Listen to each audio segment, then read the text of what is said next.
L'échiquier international, soyez les bienvenus. 149e jour d'agression de l'armée sioniste qui prend pour cible Khan Younes. Tout passe sous les fourches codines des bombes de l'occupant. Le bilan ne cesse d'augmenter. En tout, nous sommes à 30 000 morts, presque 13 000 enfants et 8 000 femmes.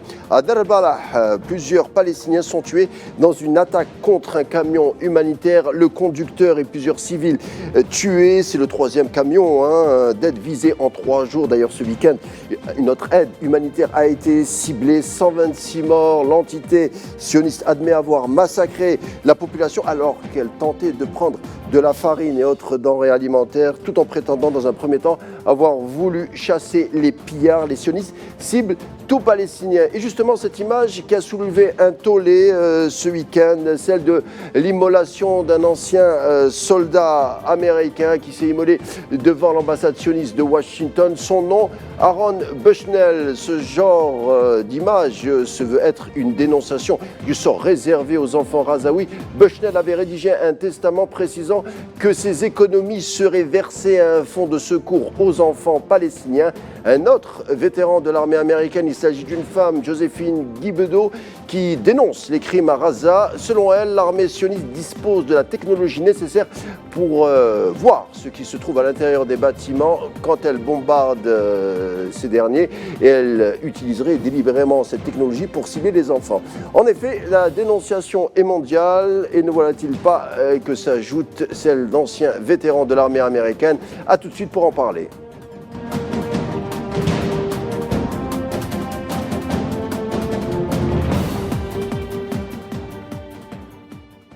On l'a dit, un 149e jour de bombardement, 30 000 morts et la population mondiale toujours qui montre une solidarité à l'endroit de la population palestinienne, notamment aux États-Unis. Aujourd'hui, une marée humaine a déferlé dans les rues de New York ou Washington, Madrid et Manchester. Et pour en discuter, je reçois justement Aïssal Midani, analyste politique. Bonsoir.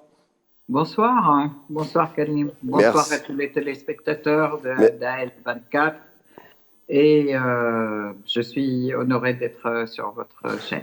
L'honneur est nôtre, Aïssal Midani. Alors, justement, je viens d'évoquer le cas de Aaron Bushnell, l'ex-soldat de l'US Navy qui s'est immolé, Aaron Bushnell, immolé devant l'ambassade sioniste à Washington, d'ailleurs qui devient un lieu de recueillement depuis cet acte qui se veut dénonciateur. Alors, à Gaza, des personnes lui rendent hommage, d'ailleurs, en promettant de ne jamais oublier son geste. Est-ce que vous avez d'abord un commentaire par rapport à cet acte ? Absolument, cet acte est absolument héroïque parce que ce jeune homme est un soldat américain de l'armée de l'air et c'était un ingénieur aussi, donc qui était vraiment au parfum de exactement tout ce qui se passe en fait à Gaza. Il était à Gaza, il était complètement dégoûté au niveau des paroles qu'il a prononcées juste avant de se faire immoler. De s'immoler, c'est je vais protester et à ma manière, je vais protester contre toutes ces horreurs que l'armée américaine pratique et ma protestation, elle fera quelque chose d'important pour les générations à venir. Et en même temps, il a fait effectivement un speech en disant que toutes ses économies et tout l'argent qu'il a amassé pendant sa vie ira aux Palestiniens, au fonds de secours des enfants palestiniens. Donc c'est en fait un acte de protestation très fort qui a fait exploser en fait l'opinion et les médias occidentaux, les médias américains ne voulaient absolument pas transmettre ceci. Et ils ont commencé à dire au début que c'était quelqu'un qui est dérangé psychologiquement, etc. Mais par la suite, ils sont venus effectivement à raconter la vraie histoire. Rapidement, mais le fait qu'il y ait eu dès tout de suite, en fait, il y a eu des manifestations importantes à Chicago, justement à Washington, au même endroit devant justement l'ambassade israélienne de Ah, l'État fantoche israélien, donc des manifestations de soutien à la Palestine, au alors peuple parlons-en. palestinien, à Gaza, aussi avec beaucoup d'organisations juives qui soutiennent les Palestiniens et qui dénoncent l'horreur qui est pratiquée tous les jours à Gaza, qui exige un cessez-le-feu immédiat, qui exige immédiatement aussi qu'on arrête ce massacre et qu'on arrête et qu'on libère la Palestine. Alors, Aïssa Midani, justement, on a vu cette démonstration de solidarité à Madrid, Londres, Manchester, New York. Malgré le froid, parfois la pluie, ils sortent afin d'exiger, comme vous venez de l'expliquer, l'arrêt du massacre et la justice pour le peuple palestinien. On a par exemple également l'ancienne militante Angela Davis qui appelle toute personne douée de conscience de descendre dans les rues. Quelque chose semble être lancé malgré tout. Est-ce que tôt ou tard, vous pensez que cela pèsera sur les orientations des gouvernements occidentaux? En fait, jusqu'à présent, il faut dire quand même la vérité, dès le premier jour des attaques israéliennes contre la population à Gaza, les manifestations dans le monde entier ont commencé, ont explosé partout. On a vu les rues des capitales occidentales se couvrir pratiquement de drapeaux palestiniens. Il y a eu des tracts dans les gares, il y a eu des posters dans les arrêts de bus, il y a eu beaucoup d'activités et de manifestations. En fait, jusqu'à présent, ça n'a rien fait. Ceci dit, ça se cumule avec la procédure qui est lancée par l'Afrique du Sud La à la CIJ. Cour de justice internationale, dans laquelle tous les témoignages ont été accablants en fait pour l'État sioniste, ajoutés à toute la réalité qui aussi s'envenime au niveau de leurs actions qui sont de plus en plus barbares, de plus en plus horribles.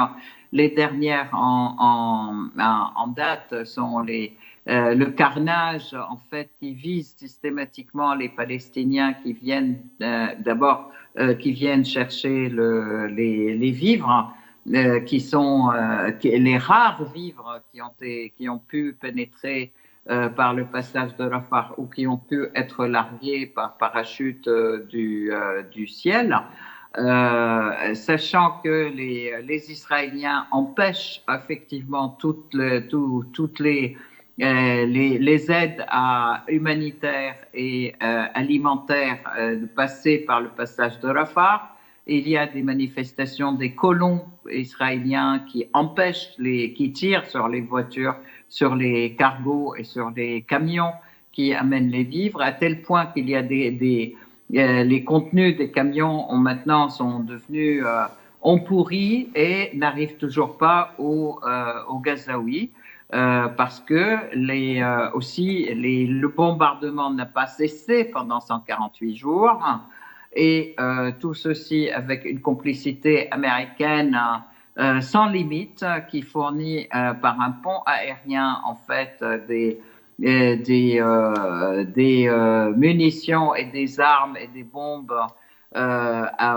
aux Israéliens pour qu'ils soient largués sur la tête des Palestiniens, hommes, femmes, enfants essentiellement, avec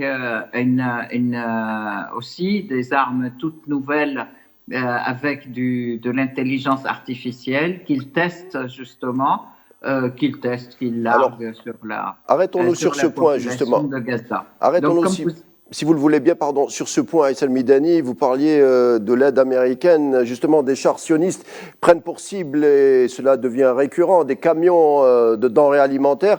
Les États-Unis, comme vous venez de le dire, fournissent des armes aux sionistes en lui demandant d'épargner des civils officiellement. Ces mêmes Américains contraints d'envoyer de l'aide humanitaire par air, car les sionistes bloquent toujours le passage de Rafah. Un ex-diplomate américain, Robert Ford, d'ailleurs qui a été ambassadeur en Syrie, parle de la pire humiliation diplomatique des États-Unis d'Amérique.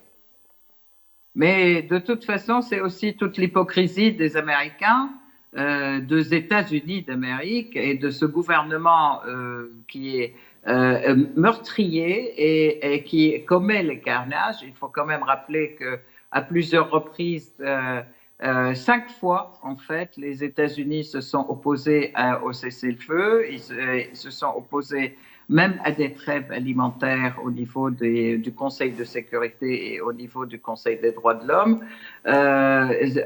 Et ce sont eux qui continuent effectivement à alimenter la guerre, cette agression israélienne sans limite contre le peuple palestinien et se font beau jeu de dire on va envoyer des aides alimentaires par avion pour les larguer par parachute.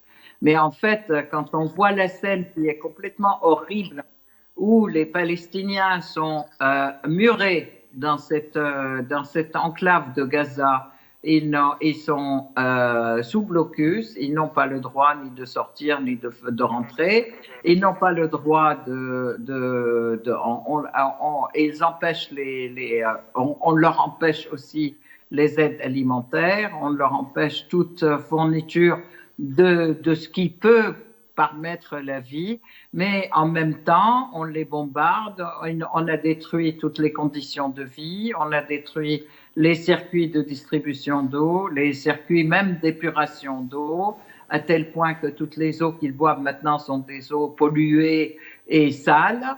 On a détruit tous les hôpitaux. Le dernier carnage a été aussi une attaque sur des tentes de réfugiés qui étaient devant l'hôpital, en fait, à Rafah, qui ont été aussi, les blessés ont été bombardés, les tentes des hôpitaux les tentes des gens déplacés ont été bombardées, les hôpitaux, ils ont tous été non seulement neutralisés, mais carrément détruits et impossible de pouvoir faire quoi que ce soit. Il faut rappeler quand même que ça fait plusieurs mois, plusieurs semaines que avant d'ailleurs que tout ne soit détruit, que les médecins palestiniens faisaient des opérations sur les enfants et sur les blessés sans anesthésie, même y compris, ça va jusqu'à même faire des amputations sans anesthésie à des enfants ou à des adultes ou à des femmes. Tout le monde est visé particulièrement. Les femmes et les enfants d'abord d'ailleurs, ils les visent complètement parce que dans leur doctrine, ils considèrent que ce sont les combattants de demain. Et en fait, c'est un véritable carnage et ils s'acharnent contre une population sans défense, qui n'est pas armée, qui ne cherche qu'à vivre.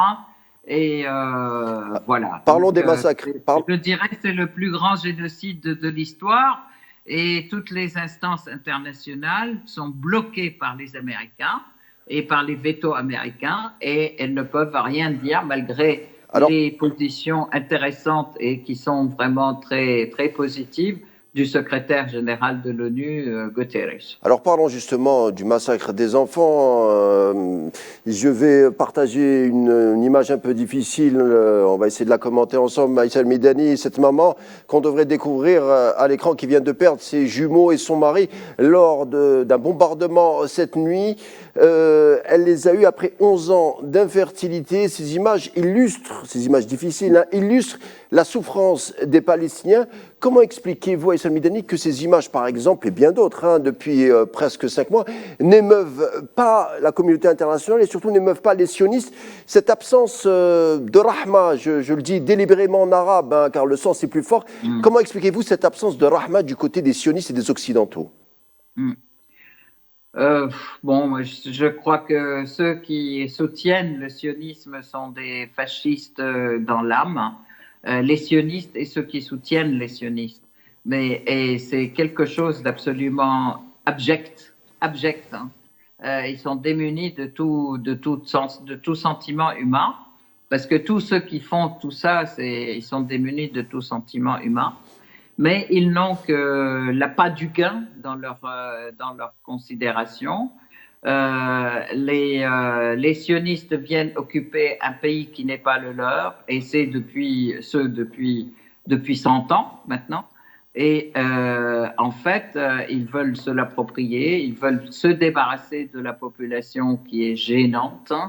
Il y a du gaz au large de Gaza et ils veulent faire passer un canal, le canal Ben Gurion, par la bande de Gaza pour rejoindre la mer. Ils veulent absolument tout le territoire, s'approprier le territoire de Gaza et tuer tous les Gazaouis. D'ailleurs, c'est une intention qui n'est pas cachée. Il faut rappeler quand même que plusieurs reprises, des ministres de ce gouvernement fantoche ont demandé à ce qu'il y ait la bombe nucléaire sur Gaza. Il faut rappeler quand même que ce gouvernement fantoche d'Israël, il détient quand même plus de 300 têtes nucléaires, chose qui a été aussi révélée et dite par l'ingénieur nucléaire qui avait dit ça, qui avait participé à ce travail et qui est Il a payé cher en d'ailleurs. prison depuis 20 ans, Voilà. 28 ans. Il est en prison, interdit de communiquer d'ailleurs avec l'extérieur. Donc, tout ceci, c'est quelque chose d'absolument fou, alors que les Américains se targuent de droits de l'homme, tous les pays occidentaux, d'ailleurs, tous les pays de l'OTAN qui soutiennent les sionistes, y compris la France d'ailleurs. Donc, il faut le dire, ils soutiennent l'État sioniste et qui, dès le premier dès les premiers moments, leur récit et leur narratif, c'était Israël a le droit de défendre, comme si les occupants avaient le droit de défendre contre une population qui se bat pour s'approprier ses terres et pour défendre ses terres et ses générations et son pays. Alors, Issa Midani, en même temps, des négociations pour une trêve se sont ouvertes aujourd'hui au Caire, qui concerne la période du Ramadan. Alors, la réunion concerne bien entendu les Palestiniens, mais aussi les sionistes, les Américains, les Qataris et bien sûr les Égyptiens. À quoi s'attendre de ces pourparlers pour la paix, dit-on, pour la période du Ramadan? Écoutez, mon point de vue, c'est que toutes ces discussions et toutes ces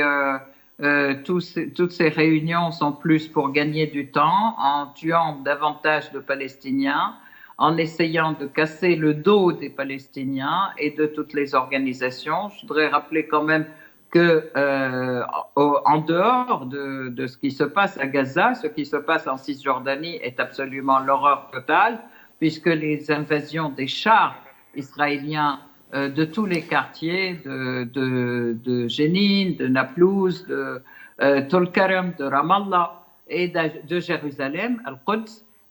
Il y a tous les jours des invasions, tous les jours des martyrs qui tombent, alors qu'ils défendent leur maison ou ils s'opposent à ce que les Israéliens rentrent dans leur maison. Il y a tous les jours des personnes qui sont arrêtées pour aucune raison, en fait, ce qu'ils appellent la détention administrative. Et tout cela, en fait, c'est en même temps, tout cela se déroule donc en même temps que cette agression sauvage et barbare contre le peuple palestinien qui est à Gaza. Donc tout le peuple palestinien, où qu'il soit en Palestine, est menacé et agressé et soumis à ce carnage. Il y a des endroits où c'est un carnage qui se passe en silence parce que les médias ne focalisent pas aussi la caméra dessus, et d'autres qui sont plus abjects aussi, qui appellent effectivement l'information comme ça se passe à Gaza.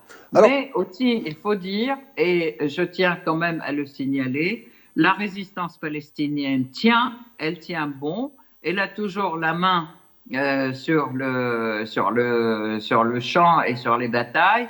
Les chars israéliens tombent les uns après les autres en plein milieu de Gaza, alors que les Israéliens avaient prétendu avoir mis le contrôle sur la situation au niveau du nord de Gaza et au niveau du centre. Et ben là, non. Les chars, il y a 2 jours, des dizaines de chars tombent.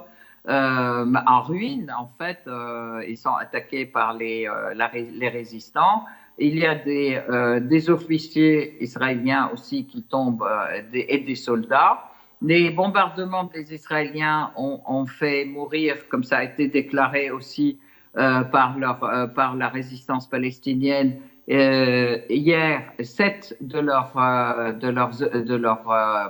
prisonniers qui étaient prisonniers chez la résistance, alors que la résistance palestinienne cherchait par tous les moyens à les sauvegarder, mais ce sont les bombardements israéliens qui les tuent.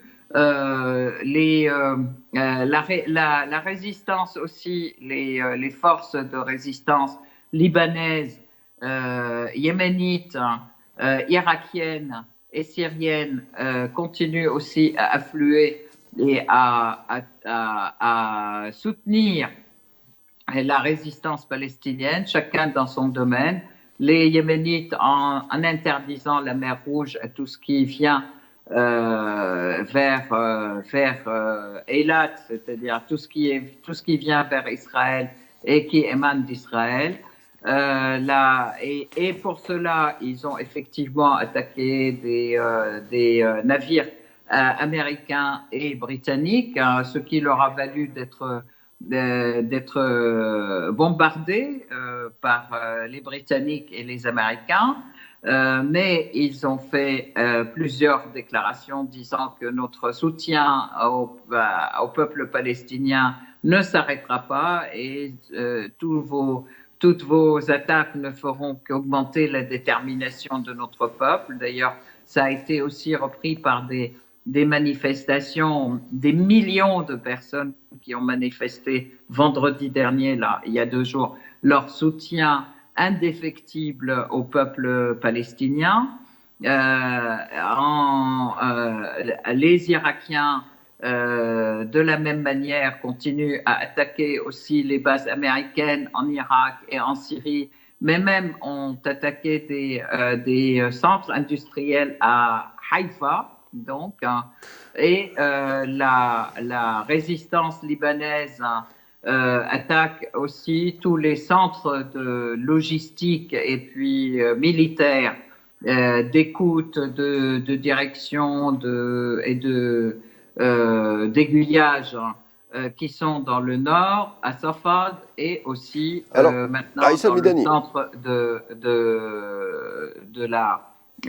la Palestine occupée. Alors, Issa Midani, on entend souvent les mauvaises langues disent que les Arabes n'arrivent pas à se solidariser quand l'un d'entre eux est touché. Là, vous venez d'énumérer quand même une solidarité révolutionnaire. Vous avez parlé des Libanais, des Razaouis, des Yéménites, des Irakiens, même des Iraniens qui ne sont pas des Arabes, mais des Perses aussi, mais quand même des Moyen-Orientaux.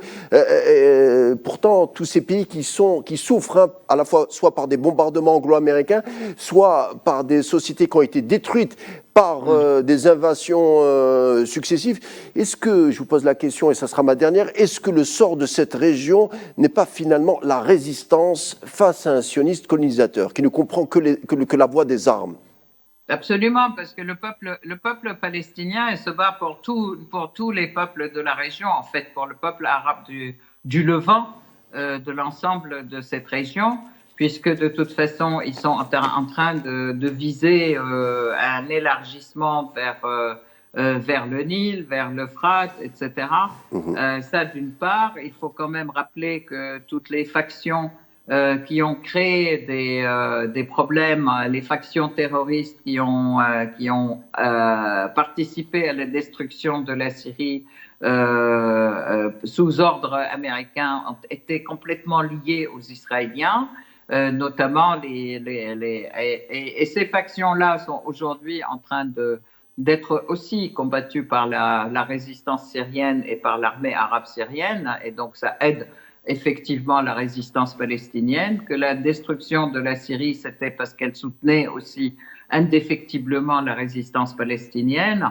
Et par contre, malheureusement, il y a certains pays qui cèdent à la pression américaine, parce que peut-être que, alors qu'ils essayent effectivement de se défaire de de cette pression. J'entends par exemple les Émirats arabes unis, j'entends l'Arabie saoudite et peut-être l'Égypte qui sont trop liés aux Américains pour pouvoir afficher effectivement une résistance réelle ou une aide réelle aux Palestiniens.